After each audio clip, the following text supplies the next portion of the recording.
students, welcome back to Krishnaveni Yoga and Education.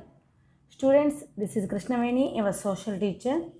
Students, today we discuss about the chapter 2 in 9th class, the natural realms of the earth. భూమి ఆవరణాలు. అందులో ఒక part మనం చెప్పేసుకున్నాం, social స్టడీస్లో మనం ఒక part చెప్పేసుకున్నాం. ఇది part 2. First పార్ట్లో ఏంటి అంటే మనము ఈ భూమి మీద ఎన్ని రకాల భూస్వరూపాలు ఉన్నాయి, టైప్స్ ఆఫ్ ల్యాండ్ ఫామ్స్, తర్వాత స్లో మూమెంట్స్ అనే ఎర్త్ అంటే లోపల slow movements and sudden movements అనే ఎర్త్ అంటే ఆకస్మిక నిదాన కదలికల వల్ల వాల్కెనోస్ ఫార్మింగ్ ఎలా ఉంది, అగ్నిపర్వతాల ఫార్మేషన్ అని, ఈ జిగ్సా పజిల్ ఫలకల కదలిక, మూవింగ్ ప్లేట్స్, ఇవన్నీ కూడా మనం చెప్పుకున్నాము. ఇప్పుడు ప్రజెంట్ మనము బాహ్య ప్రక్రియలు అంటే మనం దాంట్లో కూడా కొంత నేర్చుకున్నాం. ఎక్స్టర్నల్ ఫోర్సెస్ అని చెప్పేసి అందులో కూడా థర్డ్ ఆర్డర్ ల్యాండ్ ఫామ్స్ ఉంటే ఆ ల్యాండ్ ఫామ్స్ ఏ విధంగా ఫామ్ అవుతున్నాయి అనే విషయంలో మనం ఇప్పుడు అందులో మనం already how air and water transform the surface of the earth, ఈ భూమి మీద ఈ ఉపరితలాన్ని వేరువేరుగా భూభాగాల్లాగా అంటే వేరువేరు పార్ట్స్గా ఎలా మార్చేస్తున్నాయి, నీరు గాలి వాటి యొక్క పాత్రలో ఎంతవరకు ఉంది అనే విషయాన్ని ఇప్పుడు మనం నేర్చుకుంటున్నాం. అంటే క్రమక్షయము, శిలా శైథిల్యము, రవాణా, నిక్షేపణ, అంటే ఒక ప్లేస్ నుంచి ఒక ప్లేస్కి ప్రవాహాల ద్వారా నీటి ద్వారా ల్యాండ్ అవి కొట్టుకుపోవటం ఎలా ఫామ్ అవుతున్నాయి, ఇవన్నిటి గురించి మనం నేర్చుకున్నాం. అయితే ఇప్పుడు మనం అందులోనే నీటి ప్రభావము, ఎఫెక్ట్ ఆఫ్ ద వాటర్ లేదా వర్క్ ఆఫ్ వాటర్ అనే కాన్సెప్ట్ గురించి మనం చూద్దాము. చూడండి, వర్క్ ఆఫ్ వాటర్ అంటే వాటర్ ప్రభావంతో ల్యాండ్ ఫామ్స్ ఏ విధంగా చేంజ్ అవుతాయి చూద్దాం మనం ఇప్పుడు. Can you recount the course of A river from it's source to it's end and guess how it will Erode, transport and deposit rock minerals. చూడండి, materials కానీ మనం కనుక ఒక నదిని కనుక చూసినట్టయితే ఆ నది మొదలైనప్పుడు ఎక్కడ మొదలవుతుంది, ఒక ఎత్తైన ప్రదేశాల్లో మొదలవుతుంది కదా, అక్కడ నుంచి సముద్రంలో నది కలిసే వరకు మనం ఒక్కసారి దాని మార్గాన్ని కనుక గుర్తు చేసుకున్నట్లయితే ఊహించండి. అంటే నది వచ్చేటప్పుడు పైనుంచి వచ్చేటప్పుడు ఆ రాళ్ళను కొన్నిటిని కిందకి తీసుకొస్తుంది, మోసుకు వెళ్ళగల స్పీడ్లో వాటర్ వచ్చినప్పుడు మోసుకెళ్తుంది రాళ్ళని, మోసుకెళ్ళలేనప్పుడు ఒక ప్లేస్లో వాటిని మేట వేసేస్తుంది, అంటే అక్కడ ఫామ్ వదిలేస్తుంది, డిపాజిట్ చేసేస్తుంది. అలా డిపాజిట్ చేసి అక్కడ ఒక ల్యాండ్ ఫామ్ అనేది ఫామ్ అవుతుంది. ఈ పైనుంచి కొట్టుకు రావటం వల్ల అక్కడ కొంత ల్యాండ్ కొట్టుకుపోవడం వల్ల అక్కడ ఒక వెరైటీ ల్యాండ్ ఫామ్ అవటం. ఈ విధంగా ఒక నది పుట్టిన దగ్గర నుంచి సముద్రంలో కలిసే వరకు అనేక విధాలుగా ల్యాండ్ ఫార్మేషన్ అనేది జరుగుతుంది. అదే వర్క్ ఆఫ్ వాటర్, నీటి ప్రభావంతో ఎలాంటి ల్యాండ్ ఫామ్స్ అవుతాయి అనేది మనం ఇప్పుడు చూద్దాం. ఎత్తైన పర్వతాలలో నది పుట్టిన చోటు నుంచి దాని ప్రభావం అనేది మొదలవుతుంది. ఎక్కడి నుంచి అంట, the work of A river begins from it's very source in the high mountains. ఎత్తైన పర్వతాల్లో అది ఎక్కడైతే పుడుతుందో అక్కడ ఈ నది పుట్టిన ప్లేస్ నుంచి దాని వర్క్ అనేది స్టార్ట్ అవుతుంది. The flow of A river is cutting the mountain vertically. చూడండి, ఇక్కడ వర్టికల్గా అంటే నిలువుగా ఆ నది ప్రవాహ వేగం. ఇప్పుడు మీరు ఇక్కడ చూస్తున్నట్లయితే పిక్చర్లో చూడండి, కొండ మధ్యలో కట్ చేసుకొని వెళ్తున్న వాటరు, అది కొండ మొత్తం అలాగే ఉండేది ఒకప్పుడు. అయితే ఇప్పుడు వాటర్ రోజు ఫోర్స్గా దాన్ని వెళ్ళటం వల్ల ఆ వేలో అలా కట్ అయిపోయిందనమాట. సో నదీ ప్రవాహ వేగము కొండను నిలువుగా కూడా కోతకి గురి చేస్తుంది. కొండల్లో పడుతుంది వాటర్ అనుకున్నాం కదా, ఆ వేగంతో ఈ విధంగా కట్ చేసుకొని వెళ్తుంది. ఇలా వెళ్ళినప్పుడు వాలు ఎక్కువగా ఉన్న ప్రాంతాలలో, అంటే పైనుంచి వాలు ఎక్కువగా ఉన్న ప్రాంతాల్లో నదీ ప్రవాహం వేగంగా ఉంటుంది. కొండనేమో ఇది నిలువుగా కోతకు గురి చేస్తుంది అనుకుంటున్నాం కదా. సో దాంతో ఏమవుతాయి అంటే లోతైన లోయలు ఏర్పడతాయి. సరే, అయితే ముందుగా మనం కొన్ని వాటర్ ఫాల్స్ చూద్దాం. మన ఈ ఏపీ అంటే ఆంధ్రప్రదేశ్లో ఉన్న వాటర్ ఫాల్స్ ఒక్కసారి మీరు అబ్జర్వ్ చేయండి.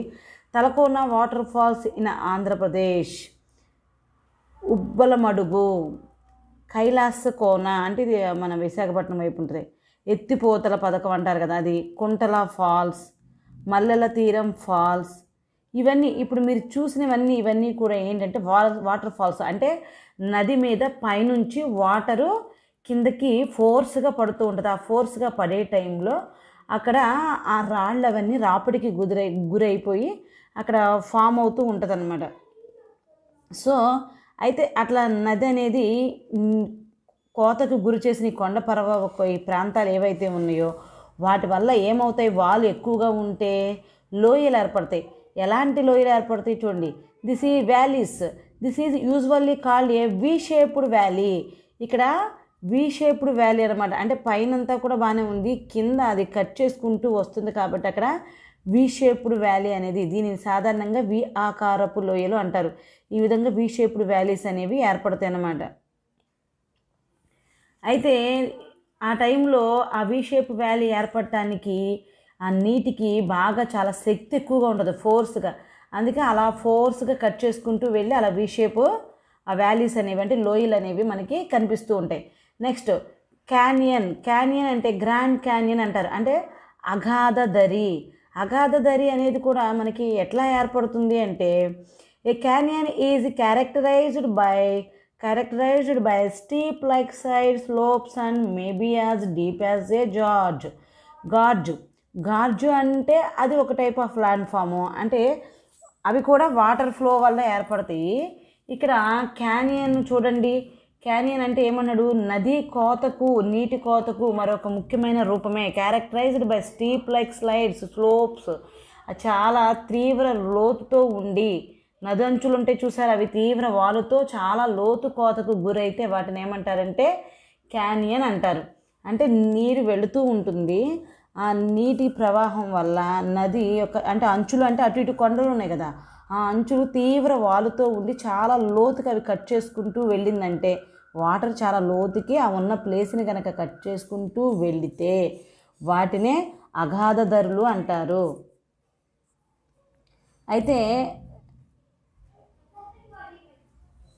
ఈ గార్జులు అనేవి కూడా అలాగే ఉంటాయి. అయితే గార్జ్ పైన ఎంత వెడల్పుగా ఉంటుందో కింద కూడా అంతే వెడల్పుగా ఉంటుంది గార్జ్ అంటే. కానీ అగాధ ధర అంటే ఏంటంటే కింద చాలా లోతు ఎక్కువగా ఉంటుంది, వెడల్పు తక్కువగా ఉంటుంది, పైకి వచ్చే కొద్దీ వెడల్పు ఉంటుందన్నమాట. చూద్దాం మనం. గ్రాండ్ క్యానియన్, నది అంచులు తీవ్ర వాలుతో చాలా లోతుకు కోతకు గురి కావడాన్ని అగాధ దరి అని అంటారు. గార్జ్ కంటే కూడా వీటి యొక్క లోతు ఎక్కువ, గార్జ్ లోతు కన్నా కూడా అగాధ దరి అనే దాని యొక్క లోతు ఎక్కువ. ఇవన్నీ కూడా ల్యాండ్ ఫామ్, వాటర్ వల్ల కట్ అయిపోయిన ల్యాండ్ ఫామ్స్ అనమాట.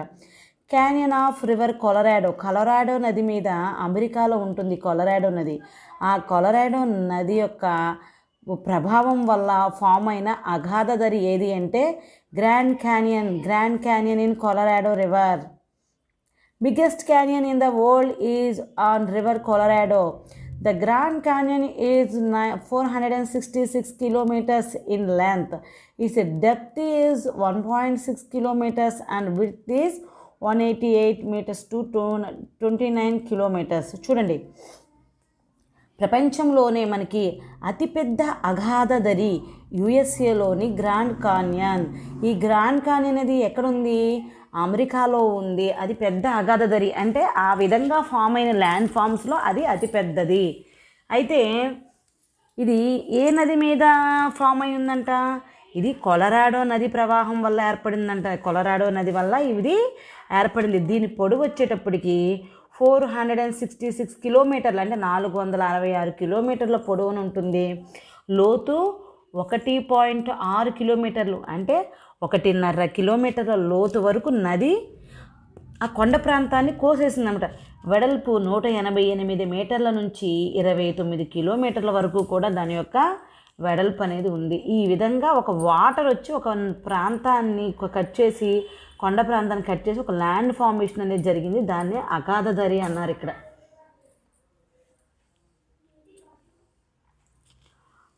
Where the rocks are very hard, the river cuts a very narrow valley.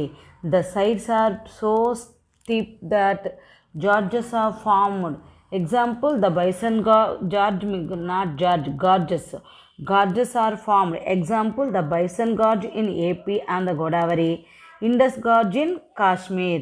చూడండి, ఇక్కడ where the rocks are very hard, ఎక్కడైతే రాక్స్ బాగా గట్టిగా ఉంటాయో, చాలా రాళ్ళు గట్టిగా ఉన్న ప్రాంతాల్లో నది ఏం చేస్తుంది, తన ప్రవాహ మార్గాన్ని సన్నటి లోతైన లోయగా కోసేస్తుంది అనమాట. అక్కడ రాళ్ళు బాగా గట్టిగా ఉన్నాయి. గట్టిగా ఉన్నప్పుడు ఎక్కువగా కట్ చేయలేదు. అదే కొంచెం రాళ్ళు కనుక హార్డ్ లేకుండా ఉన్నట్లయితే కటింగ్ అనేది వాటర్ ఫోర్స్కి ఎక్కువైపోతుంది. కానీ కొన్ని చోట్ల రాళ్ళు చాలా స్ట్రాంగ్గా ఉన్నప్పుడు నది ప్రవాహ మార్గం ఎలా ఉంటుంది అంటే సన్నగా కట్ చేసుకుంటూ సన్నటి లోయల్ని ఏర్పరుస్తుంది. దాని అంచులు ఎలా ఉంటాయి? వి ఆకారం అంటే వెడల్పుగా వస్తుంది కదా, అలా కాకుండా దీని అంచులు నిటారుగా ఉంటాయి. అలాంటి వాటినే గార్జెస్ అంటారు. వీటికి మనం కొన్ని ఉదాహరణలు చెప్పుకోవచ్చు. మన గోదావరి నది మీద ఉన్న పాపికొండల వద్ద ఉన్న బైసన్ గార్జ్, కాశ్మీర్లోని ఇండస్ గార్జ్, నదీ నీటి కోతకు మరొక ముఖ్యమైన రూపాలు అన్నమాట ఇవన్నీ కూడా. గట్టిగా ఉన్న ప్రాంతాలలో నది తన ప్రవాహ మార్గాన్ని సన్నటి లోతైన లోయగా కోస్తుంది. దీని అంచులు నిటారుగా ఉంటాయి. వీటినే గార్జెస్ అంటారు. ఏపీలో గోదావరి నది మీద బైసన్ గార్జ్, కాశ్మీర్లో ఇండస్ గార్జ్. చూడండి ఎలాగ సన్నగా కోసుకుంటూ వస్తున్నాయి ఇవి గార్జెస్ ఉదాహరణ. చూడండి ఇవి గార్జెస్, ఇండస్ గార్జ్. మీరు ఇక్కడ చూసినట్టయితే సన్నగా కోసుకుంటూ వెళ్తుంది నది. ఈ విధంగా అంటే ఒక ఎత్తైన ప్రదేశం నుంచి వాటర్ కింద పడుతూ ఉంటే దాన్ని మనం ఏమనుకుంటున్నాము? వాటర్ ఫాల్స్ అనుకుంటున్నాం. మీరు ఎక్కడైనా వాటర్ ఫాల్స్ చూసారా? ఇందాక మనం కొన్ని వాటర్ ఫాల్స్ చూసాం కదా. మనం కొన్ని వాటర్ ఫాల్స్ చూసాం కదా. చూడండి అంటే ఏంటంటే ఇక్కడ హైట్ మీద నుంచి వాటరు ఆ కొండ మీద నుంచి అలా దుముకుతూ ఉంటాయి. చూద్దాం. Highest waterfall in the world is Angel falls. Height is 979 meters on river Churun in Venezuela. ఎక్కడుందంట highest waterfall in the world? ప్రపంచంలోని అతి ఎత్తైన జలపాతం ఏంజల్ జలపాతం. ఇది వెనుజులాలోని చురున్ నదిపై ఉంది. దీని యొక్క ఎత్తు ఎంత అంటే 979 మీటర్లు. Highest waterfall in the world is Angel Falls. ఇది మనం బాగా గుర్తుపెట్టుకోవాలి. మనకి జీకే బిట్ అనమాట. అంటే ప్రపంచంలోనే అతి ఎత్తైన జలపాతం. మనం కొన్ని జలపాతాలు ఎక్కడ చూస్తాం? ఎత్తైన కొండల్లో. ఇప్పుడు మనం కనుక శ్రీశైలం కొండలకు వెళ్ళామనుకోండి, అక్కడ మేము అరకులోయకి వెళ్ళినప్పుడు అక్కడ కొన్ని వాటర్ ఫాల్స్ని చూసాము మేము. సో ఇలాగ మనం హిల్ స్టేషన్స్కి వెళ్ళినప్పుడు అక్కడ మనకి కొన్ని వాటర్ ఫాల్స్ కనిపిస్తూ ఉంటాయి. సో అయితే అలాంటి వాటర్ ఫాల్స్ అన్నిటిలో కూడా చాలా పెద్దది, ఎత్తైనది, అంటే చాలా ఎత్తు మీద నుంచి నీళ్లు ఫోర్స్గా పడతాయంట. అది ఎక్కడుంది అంటే మనకి చురున్ నది మీద వెనుజులాలో ఉంది. దాని యొక్క హైట్ వచ్చేటప్పటికి 979 మీటర్స్. మరి second highest waterfall in the world is Tugela falls.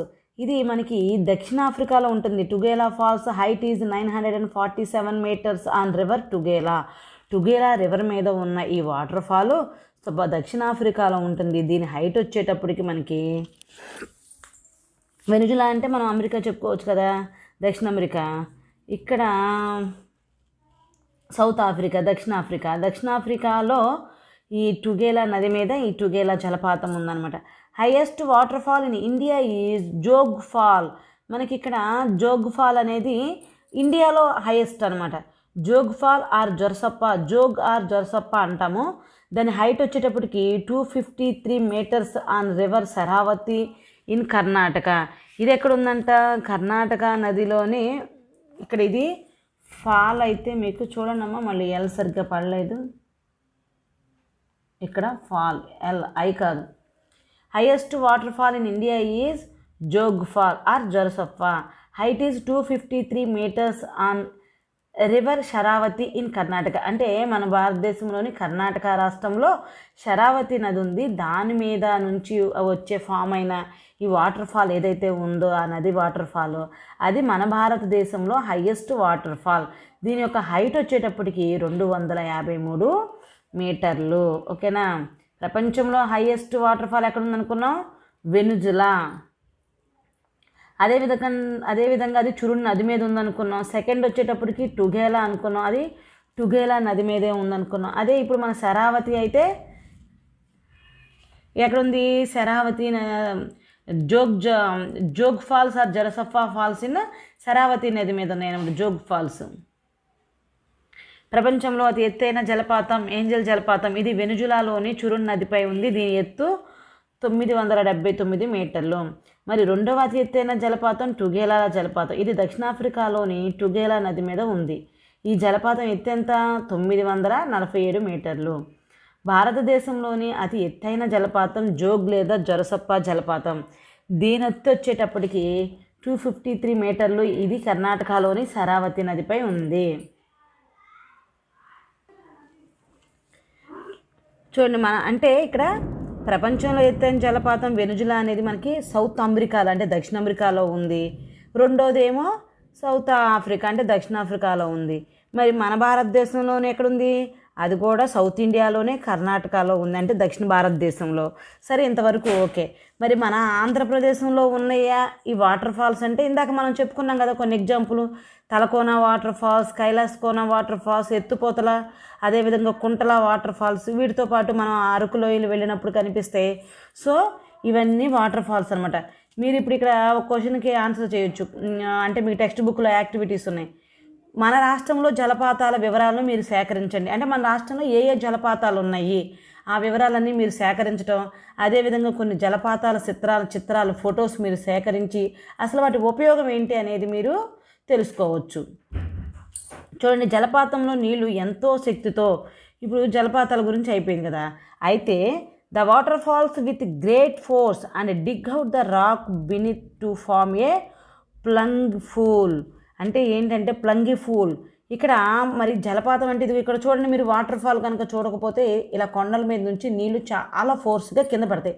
అంత ఫోర్స్గా అక్కడ నీళ్ళు పడినప్పుడు అక్కడ ఒక మడుగు అనేది అవటం కామనే కదా.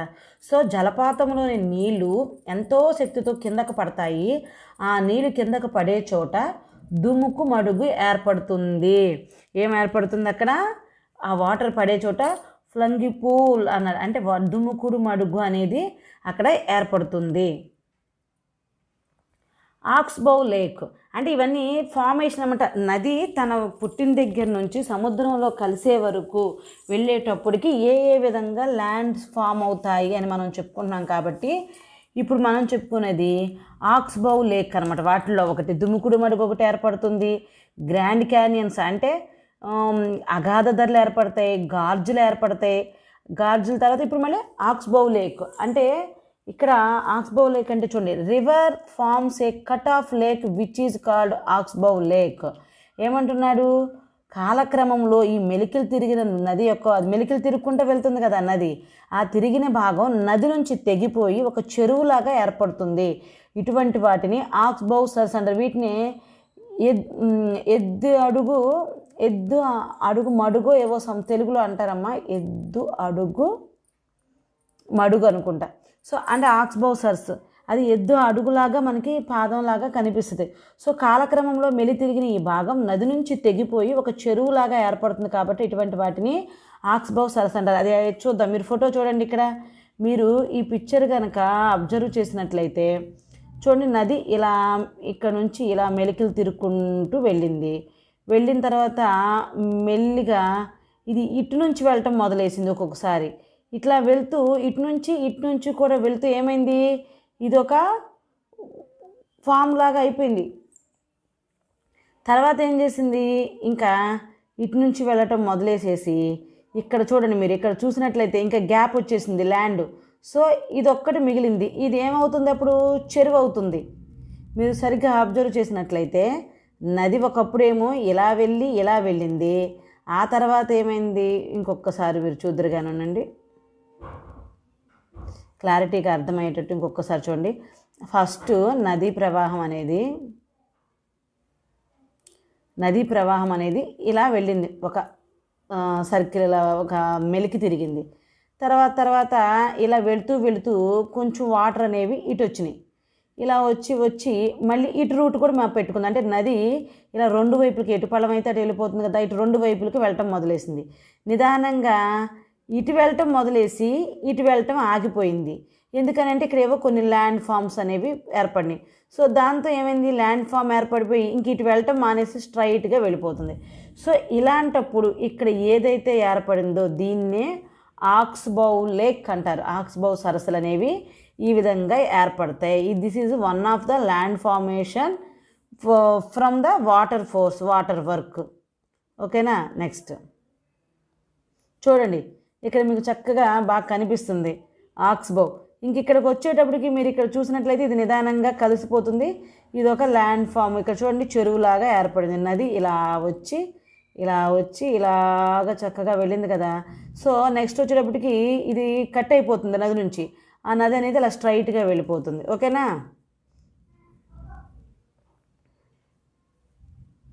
Next, A layer of sediment is thus deposited during each flood, gradually building up a fertile flood plain. చూడండి, ఒక నదికి వరదలు వస్తాయి. అవి వచ్చినప్పుడు అది నేలను కోతకు గురి చేస్తుంది. A layers of sediment is thus deposited during each flood gradually building up a fertile flood plains అంటే ఒండ్రు మైదానాలను ఏర్పాటు చేస్తుంది. ఎప్పుడంట ఒక నదికి వరదలు వచ్చినప్పుడు అది నేలని ఇలా కోసుకుంటూ వెళ్ళిపోతుంది. వరద వస్తే ఫస్ట్ మామూలుగా నీళ్లు ఫ్లో అయ్యే ప్లేసే కాకుండా ఫోర్స్గా ఫ్లో అవుతుంది. సరే, మీకు దీనికి ఒక ఉదాహరణ చెప్తాను చూడండి. ఇప్పుడు మనకి వరదలు వస్తున్నాయి. మొన్న రీసెంట్గా కూడా మనకి బాగా వర్షాలు పడి మొత్తం వరదలు వచ్చేస్తున్నాయి.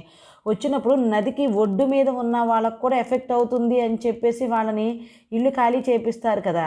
ఎందుకు అంటే ఇంతకు ముందు వచ్చే వాటర్ కన్నా కూడా ప్లేస్ ఎక్కువ ఆక్యుపై చేస్తుంది. ఫోర్స్గా వస్తాయి వాటరు, అంటే ఒడ్డు మీద దాకా వచ్చేస్తాయి. సో అలా వచ్చినప్పుడు ఆ నేలను కూడా, ఆ ఒడ్డు మీద ఉన్న నేలను కూడా కోతకు గురి చేస్తుంది. వరద తగ్గుముఖం పట్టింది. మరి పట్టినప్పుడు ఏమవుతుంది? Gradually building up a fertile flood plain. ఈ తగ్గుముఖం పట్టినప్పుడు ఆ కోసిన మట్టిని అలా కట్ చేసుకుంటూ వెళ్తుంది కదా, మట్టి ఉంటుంది కదా బోల్డ్ అంత మట్టి. ఆ మట్టినంతటిని కూడా ఒక చోట వేరే ప్లేస్కి ఎంతవరకు తన ఫ్లో తీసుకెళ్ళగలదో తీసుకెళ్తుంది. వాటర్ ఫ్లో బాగా అంటే ఫోర్స్ ఎక్కువ ఉన్నప్పుడు. ఎప్పుడైతే వరద తగ్గుముఖం పడుతుందో అక్కడ దాన్ని బిల్డప్ చేస్తుంది, అంటే అక్కడ మేట వేస్తుంది. అలా మేట వేయటం వల్ల అక్కడ ఏం ఫామ్ అవుతున్నాయి? ఒండ్రు ఫామ్ అవుతుంది అనమాట. ఇది ఒక రకమైన ఫార్మేషన్. ఇంకా ఎన్ని రకాల ఫార్మేషన్స్ ఉన్నాయో చూద్దాం. డెల్టా చూడండి, ఇది డెల్టా అంటే ఇంకా నది సముద్రం దగ్గరికి వచ్చేసింది. ఇప్పుడు ఇన్ని రకాల ఫార్మేషన్ చేసుకుంటూ ల్యాండ్ ఫామ్స్ని క్రియేట్ చేసుకుంటూ నది ఏం చేసింది? ఇంకా సముద్రంలో కలవటానికి వచ్చేసింది. ఆ సముద్రంలో కలిసేటప్పుడు డెల్టాని ఏర్పాటు చేస్తుంది అనమాట. చూద్దాం.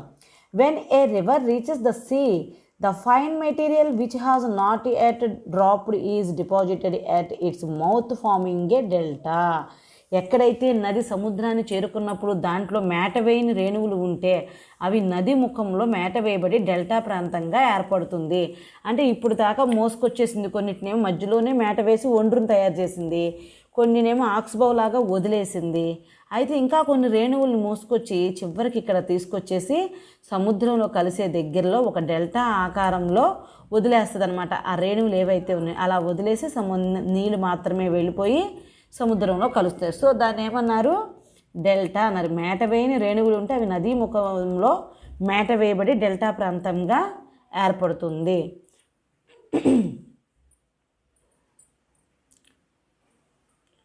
చూడండి, డెల్టా.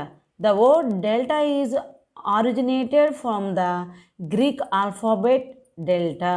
అది గ్రీక్లోని ఆల్ఫాబెట్ డెల్టా అనేది సింబల్ రూపంలో ఉంటుంది. ఆ విధంగా అది ఫామ్ అయింది. ఈ ప్రాంతం గ్రీకు అక్షరం డెల్టా రూపంలో ఉంటుంది కాబట్టి దీనికి చూడండి, ఆ ప్రాంతం ఎలా ఉంది? డెల్టా షేప్లో ఉంది కాబట్టి ఈ ప్రాంతానికి డెల్టా అనే పేరు వచ్చింది. ఈ విధంగా నది సముద్రంలో కలిసేటప్పుడు ఏర్పడిన ఆ ప్రాంతాలలో ప్రపంచంలోనే అతి పెద్ద డెల్టా ఏంటో మనం చూద్దాం. The largest delta in the world is Sundarbans. Sundarban delta అని చెప్పేసి మనకి గంగా నది, బ్రహ్మపుత్ర నది రెండూ కలిసి బంగ్లాదేశ్ దగ్గర ఈ సుందర్బన్ డెల్టాని ఫామ్ చేసినాయి. ప్రపంచంలోనే అతిపెద్ద డెల్టా సుందర్బన్ డెల్టా. అదే మన భారతదేశంలో ఇది చూడండి, this is the Sundarban delta. అంటే నది సముద్రంలో కలిసే ప్లేస్లో ఈ విధంగా ఒండ్రు ఫామ్ అయ్యి ఈ విధంగా డెల్టా ప్రాంతం అనేది ఉంటుంది. It is formed at the mouths of reverse Ganga and Brahmaputra. Ganga Brahmaputra నదులు బంగాళాఖాతంలో కలిసే చోట ఏర్పడేదే సుందర్బన్ డెల్టా. మరి సుందర్బన్ డెల్టా యొక్క ఫేమస్ ఏంటిదని ఇది ఏంటి అంటే ప్రపంచంలోనే అతిపెద్ద delta, the largest delta in the world is Sundarbans. చూడండి ఇవేంటో చూడండి. మరి ప్రపంచంలో చెప్పుకున్నాం, భారతదేశంలో చెప్పుకున్నాం, మరి మన ఆంధ్రప్రదేశ్లో డెల్టాలు ఉన్నాయా అంటే Krishna delta and Godavari delta. This two deltas are in excuse me in AP.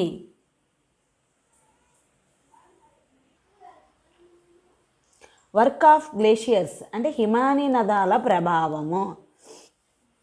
అంటే ఇప్పటి వరకు నదుల గురించి చెప్పుకున్నాం. హిమానీ నదాలు అంటే ఇవి కూడా మనకి హిమాలయ పర్వతాలు అలాంటి ప్లేసుల్లో మంచు బాగా కురిచి అక్కడ ఏమవుతుంది, వర్షానికి బదులు మంచు కురుస్తుంది. ఆ మంచు పొడిగా ఒక మొత్తం ఫామ్ అవుతుంది కదా, గట్టిగా ఐస్లాగా మారిపోతుంది కదా.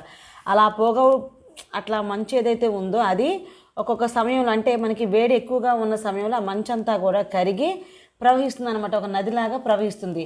అలా ప్రవహించిన నదులు ఏవైతే ఉన్నాయో వాటి వల్ల ఏర్పడిన ల్యాండ్ ఫార్మేషన్స్ ఏంటి అనేది మనం ఇప్పుడు చూద్దాం. Slow moving of mass of ice, A river of ice is called glacier. Glacier అంటే ఏంటి, నిదానంగా కదులుతున్న మంచు రాశి ఏదైతే ఉందో వాటిని హిమానీ నదము. మాస్ ఆఫ్ ఐస్, మరి ఎక్కువగా మంచు పడుతూ ఉంటుంది అక్కడ హిమాలయ పర్వత ప్రాంతాల్లో. అదేమవుతుంది, ఒక మంచు అంతా కూడా ఒక ఐస్ లాగా ఫామ్ అయిపోయి గడ్డగట్టుకొని ఉంటుంది. ఎప్పుడైతే సమ్మర్ రీజన్ కానీ లేకపోతే బాగా హీట్గా ఉన్న సమయంలో ఆ మంచు అంతా కూడా కరిగి స్లోగా ప్రవహించడం మొదలవుతుంది. సో అలా మూవ్ అయ్యే ఆ మాస్ ఆఫ్ ఐస్ని ఏమన్నారు, హిమానీ నదం అన్నారు. చూడండి, the movement of glacier is very slow. ఇది చాలా ఫాస్ట్గా వెళ్ళదు, మన రివర్ వాటర్ వెళ్ళినంత ఫాస్ట్గా ఈ హిమానీ నది యొక్క కదలిక అనేది చాలా నెమ్మదిగా ఉంటుంది. రివర్ వాటర్ లాగా ఫ్లో అనేది ఫాస్ట్గా ఉండదు. చూడండి, glaciers, a glacier erodes through a process called plucking. Plucking అంటే ఏంటి, కోయటం, ఉత్పాటనం. అది ఏం కట్ చేస్తుంది మరి, గ్లేషియర్స్ ఈ మంచు కొండలకి నిదానంగా వెళ్తాయి అనుకున్నాం కదా, అలా నిదానంగా వెళ్ళే టైంలో కూడా అవి ఏం చేస్తాయో చూద్దాం. హిమానీ నదం కోయటం అంటే ఉత్పాటనం అంటారు దాన్నే, అనే ప్రక్రియ ద్వారా రాళ్లను కోతకు గురి చేసి వాటిని కూడా రవాణా చేస్తుంది. అంటే అది అంత స్లోగా వెళ్ళినప్పటికీ కూడా హిమానీ నదాల గ్లేషియర్స్ యొక్క మూమెంట్ స్లోగా ఉన్నప్పటికీ కూడా వాటి గురుత్వాకర్షణ శక్తి కారణంగా అవి కదులుతాయంట. అవి కదిలినప్పుడు ఆ మంచుకి గట్టిగా ఉండి అవి చిన్న చిన్న బరక కాగితంలా ఉండి చుట్టుపక్కల ఉన్న రేణువులన్నింటినీ కూడా కట్ చేసుకుంటూ వెళతాయి అనమాట. ఇలా కట్ చేసుకుంటూ వెళ్ళటం వల్ల ఏం ఏర్పడుతున్నాయో చూడండి. Glaciers create a you shaped valley. Glaciers వల్ల ఏర్పడేవి ఏ రకమైన లోయలు అనుకుంటున్నాం మనం, యూ ఆకారపు లోయలు సృష్టిస్తాయి. అదే మనం చూసినట్లయితే నదుల వల్ల ఏర్పడినవి ఏ లోయలు, వి షేప్. ఇక్కడికి వచ్చేటప్పటికి హిమానీ నదాల వల్ల ఏర్పడే లోయలు యూ షేప్, యూ ఆకారపు లోయలు. మీరు ఈ డిఫరెన్స్ అనేది అబ్జర్వ్ చేయండి. ఈ పాఠం ఈ లెసన్ మనకి చాలా ఇంట్రెస్టింగ్ టాపిక్ అనమాట ఇది. చూడండి, the till which can't be carried by a glacier is deposited at various parts of the glacier. The deposition of this till is called marines. మరి అక్కడ మనం నదులు మోసుకెళ్ళే వాటినేమో ఒండ్రుగా ఫామ్ చేస్తాయి, మోసుకెళ్ళలేనప్పుడు ఒక చోట మేట వేస్తే ఆ మేట వేసినప్పుడు ఆ డిపాజిట్ చేసిన పార్ట్ని నదిని ఒండ్రు అన్నాము. మరి ఇక్కడ అంటే హిమానీ నదాల గురించి చెప్పుకుంటున్నాం కదా, ఈ హిమానీ నదాల్లో మోసుకుపోలేని పదార్థాలను till which cannot be carried అంటే ఆ పదార్థం ఏదైతే ఉందో హిమానీ నదాలు క్యారీ చేసుకొని వెళ్ళే ఆ పదార్థం ఏదైతే ఉందో, ఆ గ్లేషియర్స్, ఆ మంచు ముక్కల్ని, ఆ రాళ్ళ భాగం ఏదైతే ఉందో వాటిని డిపాజిట్ చేస్తుంది. Various parts of the glacier, వేరు చోట్ల మేట వేస్తుంది. The deposition of this till is called marines. అలా మేట వేసిన వాటిని ఏమంటారు, మెరైన్లు అంటారు. ఓకేనా. చూడండి, ఈ విధంగా మనకి హిమానీ నదాలు మోసుకు వెళ్ళలేని పదార్థాల వల్ల ఏర్పడిన భూములను ఏమంటాము, మెరైన్లు అంటాము. ఇప్పుడు అలల ఎఫెక్ట్ వల్ల కూడా ఆ భూమి అనేది, ల్యాండ్ అనేది, రాళ్ళు అనేవి కోతకు గురవుతాయి. అవి ఏ విధంగా గురవుతాయి అనేది ఇప్పుడు చూద్దాం. చాలా ఇంట్రెస్టింగ్ టాపిక్. చూడండి, అసలు మనకు తెలీదు అంటే వాటర్ కూడా ఇంత పని చేస్తుందా, ఇంత కట్ చేయగలదా వాటర్ భూమిని, ఒక గట్టులు శిలల్ని కూడా కట్ చేయగలదా అనేది మనకి, కఠినమైన ఈ రాళ్లను కూడా కట్ చేస్తుంది అనే విషయం తెలుస్తుంది. చూడండి, as a sea waves continuously strike at the rocks cracks develops in them over time. చూడండి, అలలు మీరు ఇప్పుడు చూస్తున్నారు కదా, ఎప్పుడు అలా వస్తూనే ఉంటాయి కంటిన్యూషన్గా. అలలు ఏమైనా ఆగిపోతాయా? ఆగవు కదా, వస్తూనే ఉంటాయి. అలా నిరంతరము అలలు రావటం వల్ల ఆ సముద్రం దగ్గర ఉన్న ఏవైనా ఎత్తైన రాళ్ళు, పర్వతాలు లేదా కొన్ని గుహలు ఇలాంటివి ఏమైనా ఉంటాయి కదా, సో ఆ భూస్వరూపాలు వాటిని బాగా కొట్టుకోవటం వల్ల వాటికి బీటలు ఏర్పడతాయి అనమాట. ఫస్ట్ ఏమవుతుందంటే, అక్కడ ఉన్నప్పుడు మీకు ఇక్కడ ఈ పిక్చర్లో ఒక చిన్న కొండలాగా కనిపిస్తున్నాయి. ఆ పర్వతంలా లేదా ఆ కొండకున్న రాళ్ళకి ఈ వాటర్ ఫోర్స్ పద్దాక కొట్టుకోవటం వల్ల ఏమవుతుంది, నిరంతరం కొట్టుకోవటం వల్ల అవి బీటలు ఏర్పడతాయి. సో ఆ బీటలు ఏర్పడి మెల్లిగా ఏమైంది, waves form sea arches. Arches అంటే సముద్ర తోరణాలు, సీ ఆర్చెస్ అంటే సముద్ర తోరణాలు. అలల ప్రభావం వల్ల చూడండి అసలు ఎంత బాగా ఎవరో కట్ చేసినట్టు ఏ విధంగా కట్ అయిందో చూడండి. అంటే నీళ్లు నిరంతరం కొట్టి ఈ మధ్యలో ఫోర్స్కి, వాటర్ ఫోర్స్కి మధ్యలో పార్ట్ అంతా కూడా కొట్టుకుపోయి ఏం మిగిలింది ఇక్కడ, ఒక ఆర్చ్ లాగా, ఒక తోరణం లాగా, సముద్ర తోరణాలలాగా మిగిలింది. అంటే పైభాగం ఉంది, మిడిల్లో కొంతవరకు కొట్టుకుపోయింది అనమాట. మరి ఈ సముద్ర తోరణాలు మరింత కోతకు గురైతే ఆ పైకప్పు కూడా పోయి చూడండి, further erosion breaks the roof and only walls are left. These walls like features are called stacks. చూడండి, ఈ సముద్ర తోరణాలు మరింత కోతకు గురైతే ఆ పైకప్పు కూడా పోయి పక్క గోడలు మాత్రమే మిగులుతాయి. ఈ గోడలు లాంటి వాటిని పేర్పుడు స్తంభాలు అంటారు. పేర్పుడు స్తంభాలు, స్టాక్స్ అంటే ఏదో ఎవరో తెచ్చి ఇక్కడ పేర్చినట్టుగా ఇక ఆ స్తంభాలు మాత్రమే మిగిలినాయి. ఎంత రాపిడికి కొట్టుకుపోయి ఆ స్తంభాలు చూడండి ఎలా ఉన్నాయో. అంటే ఫస్ట్ ఒక కొండ ప్రాంతం ఉంటుంది, అలలతో ఆ కొండ ప్రాంతాన్ని బాగా, మీ టెక్స్ట్ బుక్లో 4 పిక్చర్స్ ఇచ్చారు దీని గురించి చూడండి. బాగా వాటర్ ఫ్లోకి ఫస్ట్ ఒక గుహలాగా ఏర్పడుతుంది. ఆ గుహల్లా పోయి అందులోకి నీరు వెళ్ళి ఏమవుతుంది, తోరణంలాగా ఏర్పడుతుంది. ఆ గుహ అంటున్నాం కదా, ఆ లోపలికి వెళ్ళిన నీళ్ళు అటుపక్కకి వెళ్ళిపోతే ఆ కొండ తొలిచేసిన తర్వాత పైన ఆర్చ్ లాగా మిగిలిపోతుంది. ఆ తర్వాత మెల్లిమెల్లిగా అలలు కొంచెం ఫోర్స్గా వచ్చిన టైంలో ఆ పైనున్న ఆ ఆర్చ్కి పైన ఉంది కదా, ఆ రూఫ్ ఏదైతే ఉందో అది కూడా కొట్టుకుపోతుంది. అది కూడా కోతకు గురైన తర్వాత ఇంకేం మిగులుతున్నాయి, అటుపక్క ఇటుపక్క కొన్ని గోడల్లాగా మిగులుతున్నాయి. ఆ గోడల్ని ఏమంటున్నారు, పేర్పుడు స్తంభాలు, స్టాక్స్ అంటున్నారు. ఓకేనా, చూడండి నీళ్ళు ఎంత ఎఫెక్టివ్గా పనిచేస్తున్నాయి. When sea cliffs weather further they form rugged capes and bays. అంటే ఏమంటున్నాడంటే ఇక్కడ సముద్రపు నీటి నుంచి దాదాపుగా నిటారుగా లేచి రాతి తీరాన్ని సముద్ర భృగువు అంటారు. అయితే ఆ భృగువులు అంటే ఇప్పుడు మనకి ఇందాక చూసాం, మనం ఫోటోలో చూసినట్లయితే స్ట్రైట్గా ఇంకా పేర్పుడు స్తంభాలు అన్నాం కదా, ఆ పేర్పుడు స్తంభాలు ఏవైతే ఉన్నాయో అవి దాదాపుగా నిటారుగా లేచే ఉంటే వాటిని ఏమంటారంటే భృగువులు అంటారు. సముద్ర శిఖరము లేదా భృగువు అంటారు. ఈ సముద్ర భృగువులు ఏవైతే ఉన్నాయో అవి మరింత కోతకు గనక గురైతే అక్కడ అగ్రము లేదా అఖాతాలు ఏర్పడతాయి. అఖాతము అంటే మీరు విన్నారా, బంగాళాఖాతము అంటాం కదా, బంగాళా ప్లస్ అఖాతము, బంగాళాఖాతము అంటే ఆ భూమి అనేది ఆ విధంగా ఫామ్ అవుతుంది. చూడండి, సీ క్లిఫ్ అంటే సముద్ర భృగువులు. The steep rocky coast rising almost vertically above sea water is called sea cliff. అంటే సముద్రపు నీటి నుంచి దాదాపుగా నిటారుగా లేచే రాతి తీరాన్ని ఏమంటారు, సముద్ర భృగువు లేదా శిఖరము అంటారు. మరి అఖాతము అగ్రానికి డిఫరెన్స్ చూద్దాం. A cape is headland cutting out into the sea. అంటే అగ్రము, కేప్ అంటే అగ్రము. ఈ కేప్ అనేది సముద్రంలోకి చొచ్చుకు వచ్చిన భూభాగము. అంటే కొంత భూభాగం అనేది సముద్రంలోకి ఉంటుంది. మనకి గల్ఫ్ ఆఫ్ ఏషియా అంటారు. అంటే మనకి గల్ఫ్స్ వెళ్తూ ఉంటారు కదా ఇక్కడ నుంచి చాలామంది, అక్కడ మనకి ముస్లిమ్స్ ఎక్కువ ఉంటారు. అక్కడ Gulf of Arabia, Gulf of Asia అంటారు.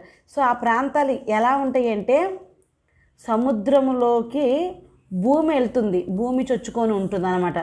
సో అలా ఉన్న వాటిని అగ్రము అంటారు. అఖాతము అంటే ఏంటంటే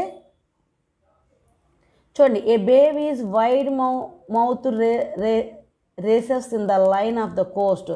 అఖాతం అనేది ఇది సముద్ర తీరం వెడల్పుగా లోపలికి సముద్రం చొచ్చుకొని వెళ్ళిన ప్రదేశము. అంటే సముద్ర తీరం వెడల్పుగా ఉండి ఆ లోపలికి సముద్రం వెళ్తుందనమాట. భూమిలోకి సముద్రం చొచ్చుకొని వెళ్తేనేమో దాన్ని అఖాతము అంటారు. భూమి ఏమో సముద్రంలోకి చొచ్చుకొని వెళ్తే దాన్ని ఏమంటారు? అగ్రము అంటారు. బంగాళాఖాతము అంటే మనకి పక్కన చూసినట్లయితే మన భారతదేశం పటంలో రైట్ సైడ్ కనుక మీరు చూసినట్లయితే బంగాళాఖాతం మన భారతదేశంలోకి ఎక్కడికక్కడికి లోపలికి వస్తున్నట్టు ఉంటుంది కదా. సో అక్కడ అఖాతాలు ఏర్పడతాయి. అగ్రము అంటే ఇప్పుడు మనం ఈ జమ్మూ కాశ్మీర్ లాస్ట్ ఎడ్జ్ ఉంది కదా, ఆ భూమి కోన్గా వెళ్ళి మన భారతదేశం యొక్క ఎడ్జ్, జమ్మూ కాశ్మీర్ కాదు, కన్యాకుమారి ఎడ్జ్, అది ఎడ్జ్ వెళ్ళిపోయి కొంచెం భూమి సముద్రంలో ఉందన్నమాట. అది భూమి అనేది సముద్రంలోకి చొచ్చుకెళ్ళింది కాబట్టి అలాంటి వాటిని అగ్రాలు అంటారు. నెక్స్ట్ గాలి ప్రభావము. మరి ఇప్పుడు దాకా మనం వాటరు, నది, అలలు ప్రభావంతో ల్యాండ్స్ ఏ విధంగా ఫామ్ అవుతాయి అనేది కూడా చూసాం. ఇప్పుడు మనం గాలి ద్వారా కూడా ల్యాండ్ ఫామ్ అవుతుందా? అవుతుంది. ఏ విధంగా అవుతుందనేది చూద్దాం. Work of wind. Wind is a dominant agent in the hot deserts. ఎక్కడంటే ఈ విండ్ ఉష్ణ ఎడారుల్లో ప్రధాన కారణం అవుతుందన్నమాట. ఈ ఏది ల్యాండ్ ఫామ్ అవ్వటానికి గాలి అనేది. భూభాగంలో about 1/5 of the world's land is made up of deserts. ఉష్ణ ఎడారిలో గాలి ప్రధాన కారణాంశంగా ఉంటుంది. భూభాగంలో 1/5 వంతు ఎడారులతో నిండి ఉంది. మన ప్రపంచంలో ఉన్న భూభాగం మొత్తంలో 1/5 వంతు అంటే 5 పార్ట్లు కనుక చేస్తే 1 పార్ట్ మొత్తం ఎడారే ఉంది అని చెప్తున్నారు. సో మరి అలాంటి ఎడారుల్లో దేని ఎఫెక్ట్ ఎక్కువగా ఉంటుంది? మనకి ఇసుక ఎఫెక్టు. ఈ ఇసుక ఎలా రేగుతుంది? బలమైన గాలుల వల్ల రేగుతుంది. So strong winds carry sand. బలమైన గాలుల వల్ల ఈ ఇసుక అనేది, శాండ్ అంటే ఇసుక, బలమైన గాలుల వల్ల రేగిన ఇసుక, ఈ రేగిన ఇసుక అనేది రకరకాలుగా ల్యాండ్ ఫామ్ అనేది జరుగుతుంది. చూద్దాం. ఇక్కడ ఫస్ట్ మీరు చూసినట్టయితే పుట్టగొడుగు రాయి, మష్రూమ్ రాక్ అంటాం. అది అలల విండ్స్ అంటే గాలుల వల్ల అక్కడున్న పర్వత ప్రాంతం అనేది ఆ షేప్కి వచ్చిందనమాట, కొండ అనేది. Winds erode the lower section of the rocks more than the upper part. రాయి పై భాగంలో కంటే కింద భాగమే ఎక్కువ కోతకు గురవుతుంది. ఇక్కడ ఏమైంది? రాయి యొక్క పై భాగం అంత కోత కొయ్యబడలేదు, కానీ కింద భాగం మొత్తం ఆ గాలులకి ఇసుక వల్ల ఇదేమైందంటే కట్ అయిపోయి ఈ విధమైన రాక్ ఫామ్ అయింది. ఇలాంటి వాటిని ఏమంటారంటే పుట్టగొడుగు రాయి అంటారు. అసలు ఏంటి అంటే ఇక్కడ మనకి బలమైన గాలుల వల్ల ఏమవుతుందంటే ఇసుక, సన్నటి మట్టి రేగి పెద్ద రాళ్ళను తాకుతుంది. అవి కూడా బరక కాగితంలా పనిచేసి గట్టి రాళ్ళను సైతం కోత గురిచేస్తాయి. అంటే మీరు ఏమనుకుంటున్నారు? అదే గాలి వల్ల కూడా ఇంత పెద్ద బండరాయి మనమే వెళ్ళి తోస్తే పోదే, అలాంటిది ఆఫ్టర్ ఆల్ గాలి వల్ల కూడా ఇది పోతుందంటే మీకు చాలాసార్లు పెద్ద పెద్ద గాలి దుమ్ము వచ్చినప్పుడు ఇసుకంతా లెగిసి వస్తుంది చూసారా? ఇసుకంతా ఇంటి నిండా దుమ్ము అయిపోతుంది కదా మన తల మీద. మనం బయట కనుక ఉన్నట్టయితే ఎలాంటి పెద్దవైన గాలి ఫోర్స్ ఎక్కువ ఉంటే ఈదురు గాలులు, బలమైన గాలులు, తుఫాను గాలులు అంటారు కదా, మరి అవి చాలా బలంగా వేస్తాయి. సో అలాంటి బలమైన గాలులు వీచినప్పుడు ఎడారుల్లో కానీ ఇంకెక్కడైనా సరే ఈ ఇసుక, సన్నటి మట్టి రేగుతుందనమాట. అక్కడ ఆ రేగిన మట్టి బరక కాగితంలాగా ఏమవుతుంది? పెద్ద రాళ్ళను సైతం కోసేస్తారనమాట. సో గాలి ప్రభావం వల్ల కూడా కోతకు గురై మేట వేయబడి ఎడారిలో అనేక ఆసక్తికరమైన రూపాలు ఏర్పడతాయి. అలాంటి వాటిల్లో ఈ పుట్టగొడుగు రాయి ఒకటి. ఇంకా అదేవిధంగా ఇన్సెల్బర్గ్ అనేది ఇంకోటి ఉంటుంది. నెక్స్ట్ చూద్దాము. దీనికి పుట్టగొడుగు రాయి అని పేరు ఎందుకు పెట్టారు అంటే, చూడండి ఇది ఎంత బాగా అచ్చం పుట్టగొడుగులాగా ఉంది. It looks like mushrooms, so it is called mushroom rocks. పుట్టగొడుగుల్లా ఉంటాయి కాబట్టి వీటిని పుట్టగొడుగు రాళ్ళు అన్నారంటే ఈ ఇసుకతో కోత కోసేసి అలా కట్ చేసి చక్క పైన గొడుగు షేప్లో ఈ ల్యాండ్స్ అనేవి ఫామ్ అయినాయి. ఇన్సెల్బర్గ్ ఇది వన్ టైప్ ఆఫ్ ఎడారిలో ల్యాండ్ అనమాట. చూడండి నేల నుంచి అకస్మాత్తుగా పొడుచుకొచ్చినట్లు ఉంటాయి అనమాట ఇవి ఒంటరి రాళ్ళు. వీటినే ఇన్సెల్బర్గ్ లేదా దివికొండ అంటారు. చూడండి ఇవి ఎందుకు ఇట్లా అయినాయి అంటే ఎక్కడి నుంచి పొడుచుకురాలి, అక్కడ ల్యాండ్ ఉండేది ఒకప్పుడు, ఇంకా గట్టి శిలలు ఉండేవి, ఇసుకకి కొట్టుకుపోగా అలా మిగిలిందనమాట. చూద్దాం వీటి గురించి. The isolated residual hills rising abruptly from the ground are called inselberg or island mountain. Island mountain అంటే ఒంటరివి. Abruptly from the ground are called inselberg or island mountain. అంటే ఏమంటున్నాడంటే ఇక్కడ ఎక్కడైతే నేలలో నుంచి అకస్మాత్తుగా పొడుచుకొచ్చినట్టు మనకు కనపడి ఒంటరిగా ఉన్న రాళ్ళు ఉంటాయి చూసారా, వీటిని ఇన్సెల్బర్గ్ లేదా దివికొండ, ఐలాండ్ మౌంటైన్ అంటున్నారు కదా, అంటే దివికొండ అని వీటిని పిలుస్తారు. ఇవి కూడా ఏ విధంగా ఫామ్ అయినాయి అంట, ఇసుక వల్ల కోసుకుపోయి ఆ ల్యాండ్ ఫామ్ అనేది అలా మిగులుతుంది. చూడండి, ఇసుక దిబ్బలు కూడా ఫామ్ అవుతాయి. ఇప్పుడు వరకు కటింగ్ చెప్పుకున్నాం, అంటే ఇసుక వల్ల పర్వతాలు కొండ ప్రాంతాలు కట్ అవ్వటం గురించి చెప్పుకున్నాం. మరి ఆ ఇసుకంతా ఒక చోట మేట వేయబడి ఏమవుతుంది, ఇసుక దిబ్బలు ఏర్పడతాయి. శాండ్ డ్యూన్స్, ఇసుక దిబ్బలు. నిరంతర గాలి చర్యల వల్ల ఎడారుల్లో ఇసుక పోగవుతుంది. ఇవే ఇసుక దిబ్బలుగా ఏర్పడతాయి. అలా గాలి వల్ల ఇసుకంతా ఒకసారి కొట్టుకుపోయి a large accumulation of fine sand, అది ఒక చోట ఫామ్ అయ్యి ఏమవుతుంది, ఇసుక దిబ్బలుగా ఏర్పడతాయి. కొట్టుకుపోతేనేమో అది కోతకు గురి చేస్తేనేమో పుట్టగొడుగు రాయి ఇన్సెల్బర్గ్, మష్రూమ్స్ రాక్స్ ఇన్సెల్బర్గ్ రెండు ఫామ్ అయినాయి, రెండు ఏర్పడ్డాయి.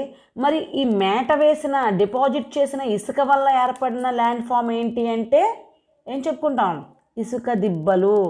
ఓకేనా, మీరు ఈ లెసన్ని చాలా క్లారిటీగా మీరు అర్థం చేసుకొని వింటే, అంటే వాటర్ వల్ల, హిమానీ నదాల వల్ల, అలలు వల్ల, గాలి ప్రభావం వల్ల ఉన్న స్థితి నుంచి వేరే పొజిషన్కి ఒక రాయి కానీ మారిపోవటం కానీ, ఒక భూమి స్వరూపం ఏ విధంగా ఏర్పడింది అనేవని మనం అన్నీ అబ్జర్వ్ చేయవచ్చు. అంటే అది ఒక దాన్ని కోసేయటం, అక్కడ మారిపోతుంది, ఒక రూపం మారుతుంది, ఆ భూస్వరూప రూపం. అదేవిధంగా ఈ కోసేసిన పదార్థాలన్నీ తీసుకెళ్ళి వేరే చోట ఫామ్ చేస్తే అక్కడ కొత్తగా ఇంకో భూస్వరూపం ఏర్పడుతుంది. సో ఈ విధంగా ఈ ఏమంటున్నాము మనము, బాహ్య ప్రక్రియల ద్వారా ఏర్పడే ల్యాండ్ ఫామ్స్ ఏవైతే ఉన్నాయో వాటన్నిటినీ కూడా మనం థర్డ్ ఆర్డర్ ల్యాండ్ ఫామ్స్ అంటామంట. ఇవన్నీ కూడా అందులోకి వస్తాయి. శాండ్ డ్యూన్స్ అంటే ఇసుక దిబ్బలు. ఈ శాండ్ డ్యూన్స్ ఎలా ఉంటాయి అంటే చూద్దాం. Usually this is yellow in colour and it is very fertile. The soil is called loess. ఈ ఫామ్ అయిన ఇసుక దిబ్బలన్నీ కూడా సాధారణంగా మనకి పసుపు రంగులో ఉండి అవన్నీ కూడా అంటే మంచి మట్టి అనమాట, అలా కొట్టుకొచ్చింది అన్నారు. సో అవి సారవంతమైనగా ఉంటాయంట. ఇటువంటి నేలలను ఏమంటారంటే లోయిస్ అంటారు. ఇక్కడ మనకు వర్డ్ ఏంటి, లోయిస్. లోయిస్ అంటే కొట్టుకు వచ్చిన ఇసుక దిబ్బల ప్రాంతాలు ఎల్లో కలర్లో ఉండి మంచి సారవంతంగా ఉంటే వాటిని లోయిస్ అంటారు. చూడండి ఎంత అందంగా కూడా ఉన్నాయి ఇవి. Loess is in fact fine loom rich in lime. అంటే ఇందులో చక్కటి ఒండ్రు, దీంట్లో సున్నం చాలా ఎక్కువగా ఉంటుంది, అందుకే ఇవి సారవంతమైనవి అని చెప్తున్నారు. The plains formed by the deposition of loess are called loess plains. ఈ లోయిస్ మేటతో ఏర్పడిన మైదానాలు ఏవైతే ఉన్నాయో వాటిని లోయిస్ మైదానాలు అంటారు. ఈ ఇసుక వల్ల ఏర్పడి చక్కటి సారవంతమైన మట్టితో ఏర్పడిన మైదానాలు ఏవైతే ఉంటాయో వాటిని లోయిస్ మైదానాలు అంటారు. చూడండి, ఇవి మనకి సహారా ఎడారుల్లోని ఇవి కొన్ని ఇసుక దెబ్బలు. Various types of sand dunes in Sahara desert. Sahara desert అంటే సహారా ఎడారి. సహారా ఎడారిలో ఇటువంటి ఈ విధమైన అన్ని ఇసుక డ్యూన్స్ అనేవి, శాండ్ డ్యూన్స్ అనేవి ఏర్పడినాయి. ఓకే, లాస్ట్ అండ్ ఫైనల్గా మనం action of vegetation and human beings అంటే వృక్షజాలము, మానవుల ప్రభావము. ఇప్పుడు వరకు గాలి ప్రభావం వల్ల, వాటర్ ప్రభావం వల్ల, అలల ప్రభావం వల్ల ల్యాండ్ ఫామ్స్ ఫామ్ అయినాయి అని చెప్పుకున్నాం. అదేవిధంగా వృక్షజాలం వల్ల, మనుషుల ప్రభావం వల్ల కూడా కొన్ని ల్యాండ్స్ అనేవి ఫామ్ అవుతాయి. అయితే మనం ఇక్కడ చేయాల్సిందల్లా ఏంటి అంటే రాళ్లల్లో ఉండే నెరలు, రంధ్రాల్లోకి వేళ్ళను చూపించడం ద్వారా అంటే ఏమవుతుంది, మొక్కలు కనుక మనం చూసినట్లయితే, వృక్షజాలం కనుక చూసినట్లయితే చెట్లు, మొక్కలు చూడండి. The plant or grass cover on soils prevent easy denudation or transportation of soil by wind or water. నేలను మొక్కలు గడ్డి మొక్కలు కప్పి ఉంటే గాలి నీరు ద్వారా కోతకు గురి కాకుండా అడ్డుకుంటాయి. ఇక్కడ ఏమంటున్నాడంటే శిలావరణం మీద జీవావరణం ప్రభావం ఎలా ఉంటుందో మనం ఇప్పటి వరకు తెలుసుకున్నాము.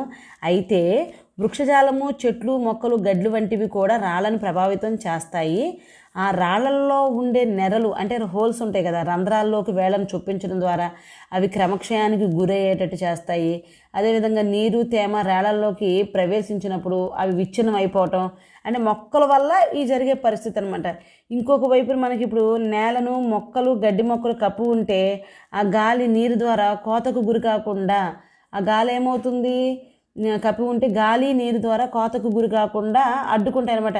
మొక్కలు కప్పేసి ఉన్నాయనుకో, గాలి వచ్చిందనుకో, నీళ్ళు వచ్చినాయి అనుకో, ఆ ప్లేస్ అనేది మూవ్ అవ్వకుండా ఇవి మనకి ఉపయోగపడతాయి.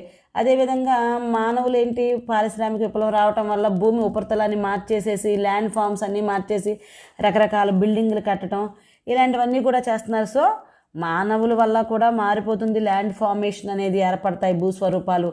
ఏముంది, ఒక చోట పెద్ద ప్రాజెక్ట్ కట్టాలని గొంతులు దొవేస్తారు, ఇంకో చోట ఆ మట్టి తీసుకెళ్ళి డిపాజిట్ చేస్తారు. అక్కడేమో ఒక కొండలాగా ఏర్పడుతుంది, ఇక్కడేమో ఒక లోయలాగా ఏర్పడుతుంది.